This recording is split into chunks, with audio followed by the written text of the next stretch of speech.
سورۃ الحجرات 2 رکوع 18 آیات اور 1476 حروف کے پر مشتمل ہے۔ حضرت حسن بصری، ابو قتادہ اور دیگر علماء کے نزدیک یہ ساری سورت مدینہ منورہ میں نازل ہوئی، اور ابن عباس کے ایک قول سے یہ بھی مروی ہے کہ سورۃ الحجرات کی آیت نمبر 13 مکہ معظمہ کے اندر نازل ہوئی، یا ایھا الناس انا خلقناکم من ذکر و انثی وجعلناکم شعوبا وقبائل لتعارفوا ان اکرمکم عند اللہ اتقاکم ان اللہ علیم خبیر۔ یہ جو آیت ہے وہ مکہ معظمہ کے اندر نازل ہوئی، اور باقی تمام جو صورت ہے وہ مدنی ہے،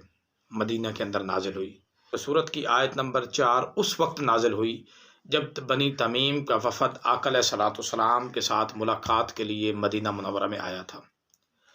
اور یہ وفد اس وقت آیا تھا جب اللہ کے رسول اپنے گھر کے اندر تشریف لے جا چکے تھے۔ ان لوگوں نے حجرہ مبارک کے باہر ہی کھڑے ہو کے بلند آواز سے آقا علیہ الصلوۃ والسلام کو مخاطب کیا اور پکارا کہ یا محمد، اے محمد باہر آئیے۔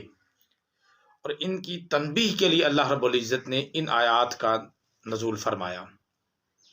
پھر کتب سیرت کے مطابق یہ جو وفد ہے یہ 9 ہجری میں آقا علیہ الصلوۃ والسلام کی بارگاہ میں ملاقات کے لیے آیا تھا۔ اس سے یہ پتہ چلتا ہے کہ یہ جو آیت کریمہ ہے وہ مدنی دور کے مدنی جو زندگی ہے اس کے آخری حصے کے اندر نازل ہوئی، اور آیت نمبر 6 میں اس واقعہ کا ذکر ہے جس کا تعلق ولید بن عقبہ بن ابی معیط کے ساتھ ہے، جو فتح مکہ کے بعد مسلمان ہوا تھا۔ اگرچہ اس صورت مبارکہ میں آیتوں کی تعداد صرف 18 ہے، مگر اس میں نہایت اہم موضوعات بیان کیے گئے ہیں جن پر اعتقاد، اخلاق، سیرت اور کردار کا محل تعمیر کیا جا سکتا ہے، جس سے معاشرے کے اندر انس، پیار، محبت اور احسار اور اخوت کی فضا کو قائم کیا جا سکتا ہے۔ سب سے پہلے رب کائنات نے بارگاہ رسالت صلی اللہ علیہ وآلہ وسلم کے بارے میں حتمی احکام صادر فرمائے۔ اللہ رب العزت نے صاف صاف انداز میں بتایا کہ کان کھول کے سن لو، اگر تم آقا علیہ الصلوۃ والسلام کی بارگاہ کے اندر گستاخانہ لہجے میں اپنی آوازوں کو بلند کر لو گے تو یاد رکھ لو تمہاری عمر بھر کے جو اعمال ہیں وہ نیست و نامود کر دیے جائیں گے۔ اس لیے جب اللہ کے رسول کی بارگاہ میں آیا کرو تو اپنی آوازوں کو پست رکھا کرو، ایسا نہ ہو کہ تمہاری آوازیں مصطفیٰ کی آوازوں سے بلند ہو جائیں، حضور کی آواز سے بلند ہو جائیں۔ فرمایا اپنی آواز کو میرے نبی کی آواز سے بھی بلند نہ کرو، ایسا نہ ہو کہ کوئی جو مومن ہے وہ بھولے سے بھی کوئی گستاخی کر بیٹھے۔ اب دیکھ رہے ہر شخصیت کا جو ذات کا ادب ہے وہ اس سے کم درجے کے ذات سکھاتی ہے، مگر یہاں مصطفیٰ کا ادب، مصطفیٰ کی بارگاہ کا ادب، خود خدا بڑی ذات ہے، وہ سکھا رہی ہے کہ میرے نبی کی بارگاہ میں تم نے پیش کیسے آکے ہونا ہے۔ پھر اس کے بعد فرمایا کہ جب بھی کوئی تمہارے پاس غیر معتبر شخص کوئی بھی خبر لائے اس کی خوب جانچ پڑتال کرو، ایسا نہ ہو کہ تم قدم اٹھا لو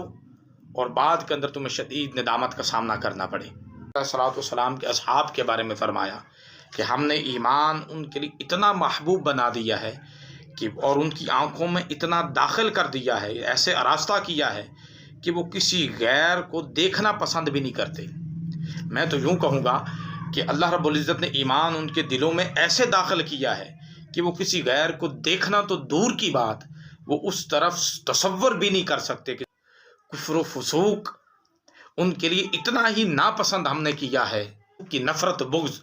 ان کے دلوں میں یوں پیدا کر دیا ہے کہ وہ اس کی طرف مائل ہونے کا بھی تصور نہیں کر سکتے۔ جن نفوس قدسیہ کی حالت ایمانی کو کلام الہی ایسے بیان کر رہا ہے، ان کے ایمان میں شک کرنا بدبختی اور محرومی کی انتہا ہے۔ پھر انسانی معاشرے کے اندر حالات کا کشیدہ ہو جانا یہ عین ممکن بات ہے۔ اللہ رب العزت نے اس مقام کے اوپر آ کے فرمایا کہ جب مسلمانوں کے 2 گروہوں کے اندر آپس کے اندر کشیدگی پیدا ہو جائے، آپس میں اندر لڑائی جھگڑے کی نوبت آ جائے، تو پھر کوشش کریں وہاں خاموش تماشائی نہ بنیں، وہاں صرف دیکھتے نہ رہیں بلکہ آگے بڑھ کے دونوں گروہوں کی صلح کروائیں، اور پھر اگر کوئی گروہ صلح کرنے پر آمادہ نہ ہو تو جو حق کے اوپر ہو اس کی مدد کریں۔ اللہ رب العزت نے آیت نمبر 10 میں ارشاد فرمایا کہ جب کوئی شخص دین کی وادی میں داخل ہو جاتا ہے،